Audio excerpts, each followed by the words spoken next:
ये मध्यस्थ की भूमिका सद्गुरु निर्वहन करते हैं। उधर भगवान को कहेंगे नारायण दया सिंधो वात्सल्य गुण सागर एनम रक्ष जगन्नाथ बहुजन्मापराधिनम। हे नारायण, आप इस जीव को स्वीकार कीजिए। भगवान बोले क्यों स्वीकार करें, हमारा मन नहीं है स्वीकार करने का। बोले आपका मन होने न होने से क्या मतलब, स्वीकार तो आपको करना पड़ेगा। भगवान बोले जबरदस्ती, बोले हाँ जबरदस्ती ही समझ लो, आपको तो बलात् स्वीकार करना ही पड़ेगा। क्यों, बोले इसलिए स्वीकार करना पड़ेगा क्योंकि नारायण, आपका नाम नारायण है। नारायण माने होता है संपूर्ण चेतन अचेतन का परमाश्रय। अचेतन प्रकृति और चेतन जीव दोनों के आप परम परम आश्रय हैं। तो जब आप समस्त जीवों के आश्रय हैं तो क्या यह जीव नहीं है? या तो आप ये कह दो कि हमारा नाम नारायण नहीं है, और जब आपका नारायण नाम है, आप सबके आश्रय हैं, तो इसका आश्रय आप क्यों नहीं बन सकते? आपको इसका आश्रय बनना पड़ेगा। भगवान बोले नारायण नाम तो मेरा वेदों में है, सत्य है, लेकिन कितनी बार इसको आश्रय देकर देख लिया, ये अपनी दुष्टता से बाज नहीं आता है, हमारी कृपा करुणा को बार बार ठुकराता है। इसलिए अब हमारा मन नहीं है इसको शरण में लेने का। तब गुरुजी बोले दया सिंधो, दयालु पुरुष ये कभी नहीं देखते हैं कि ये दया का पात्र है कि नहीं, वो तो दुखी प्राणी को देख के ही द्रवित हो जाते हैं और उनके मन में दया का संकल्प जग जाता है। तो जब दयालु पुरुषों में इतनी दया होती है तो आप तो दया के अगाध समुद्र हैं, दया सागर हैं, तो आप दया सागर होकर कहते हैं हम दया नहीं करेंगे, इसको शरण में नहीं लेंगे। अरे हे दया सागर, आप इसको शरण में ले लीजिए। भगवान बोले हम दया सागर तो हैं, पर क्या करें, इसके ऊपर बार बार दया करके देख लिया, हर बार प्रतिज्ञा करता है अब जन जाए भजो चक्रपाणी, अब जन्म लेकर भजन ही करूंगा, अब भजन करता नहीं, ठीक उसके उल्टा करता है। अब बिल्कुल दया नहीं आ रही है, क्या करें, हमको दया अब नहीं आ रही है, भले दया सागर होए तो क्या।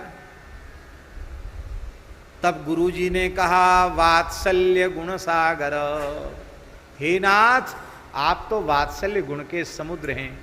इतना सुनते ही भगवान का करुणामय हृदय फूट पड़ा, भगवान के नेत्रों से प्रेम जल बह आया। बोले अब आगे मत बोलो, बोलो क्या करना है बताओ। करना क्या है, इसको शरण में ले लीजिए।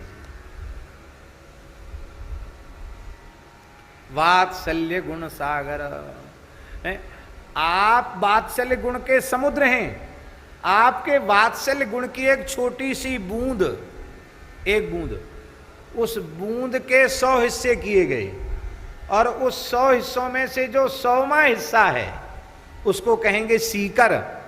सीकर थे त्रैलोक सुपासी, उस वात्सल्य के सीकर से तीनों लोकों में वात्सल्य बटा है।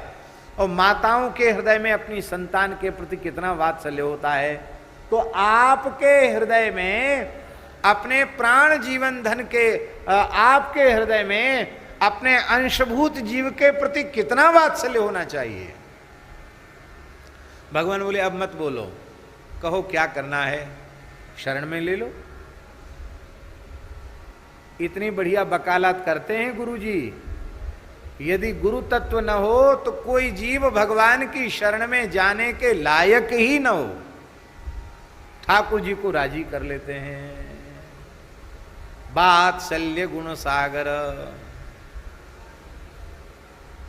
ठाकुर जी ने कहा देखो अब शरण में तो हम ले ही लेंगे, लेकिन कुछ हमारा मन है तुमसे पूछने का।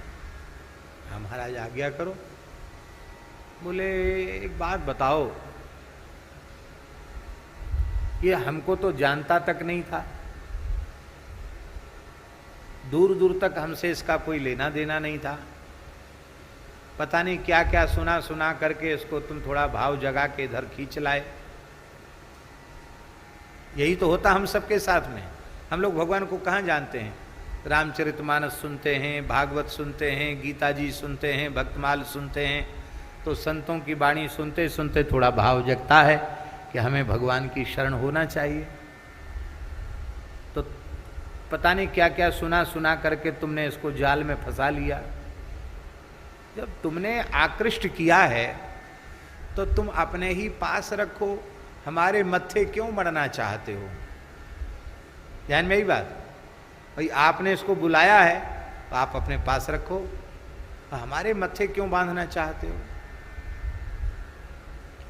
गुरु महाराज बोले, हमारे गुरुजी ने कह दिया था, बच्चा कोई भी वस्तु तुम्हारे पास आवे उसको बढ़िया से अमनिया करना, सुधारना, और अमनिया करके संस्कारित करके फिर अपने आराध्य के सामने निवेदित करना, भोग लगाना।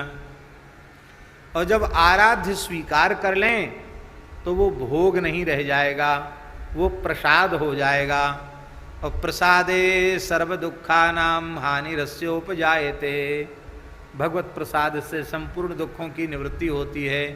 तो गुरुजी ने कह दिया था, बच्चा अमनिया वस्तु का व्यवहार नहीं करना, भोग लगाकर प्रसाद ही लेना। तो ये आया था, हमने इसका थोड़ा भद्र भद्र करके तिलक लगा के तुलसी बांध के नाम सुना के आपके योग्य इसको संस्कार थोड़ा करके और आपके सामने पधरा दिया है। अब आप इसको स्वीकार करो। रहेगा तो हमारे ही पास, हाँ रहेगा हमारे ही पास, लेकिन आप इसको स्वीकार कर लीजिए, क्योंकि भगवान आपको स्वीकार करना पड़ेगा। क्यों करना पड़ेगा? बोले इसलिए करना पड़ेगा, कोई व्यक्ति पेड़ पर चढ़ा और पांव फिसल गया और ऊपर से टप से नीचे आ गया। अब महाराज हाथ के बल गिरा, हाथ टूट गया।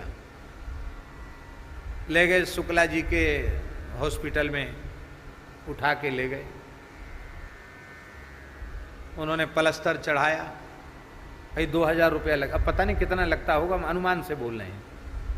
भाई 2000 रुपये लगेगा और प्लास्टर चढ़ जाएगा।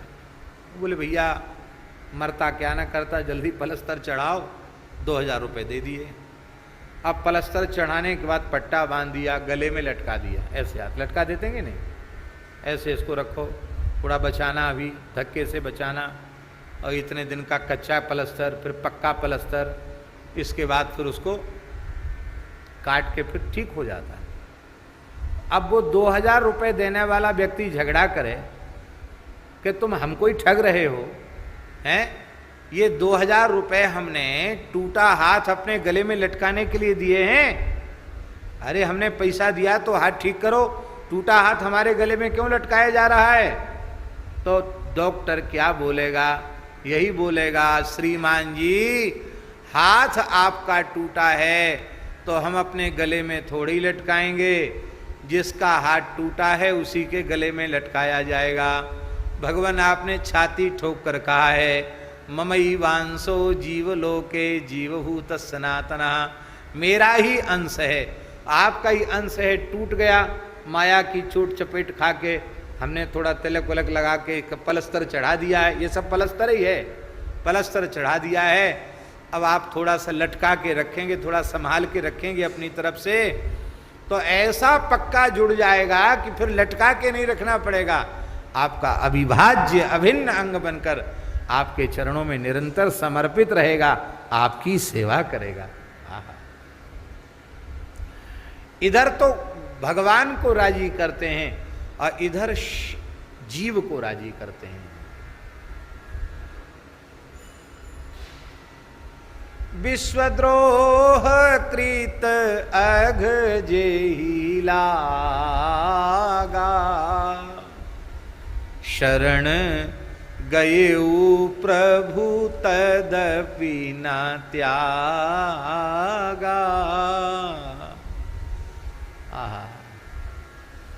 कोटि भी प्रबध लागई जाऊ,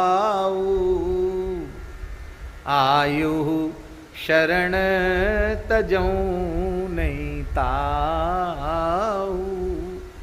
ये शरणागत का त्याग करते ही नहीं है। अरे तुम चाहे जितने बुरे से बुरे ही क्यों ना हो, एक बार इनको अपना कह के तो देखो।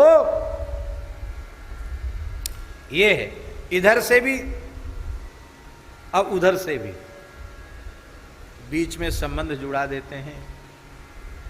इसीलिए ये बात श्रद्धेय स्वामी जी की दास को इतनी प्रिय लगती है कि सच्चे संत, सच्चे गुरु किसी जीव को अपने से नहीं जोड़ते हैं, वो अपने आराध्य से जोड़ते हैं। ठाकुर जी से जोड़ दिया। वल्लभ के कर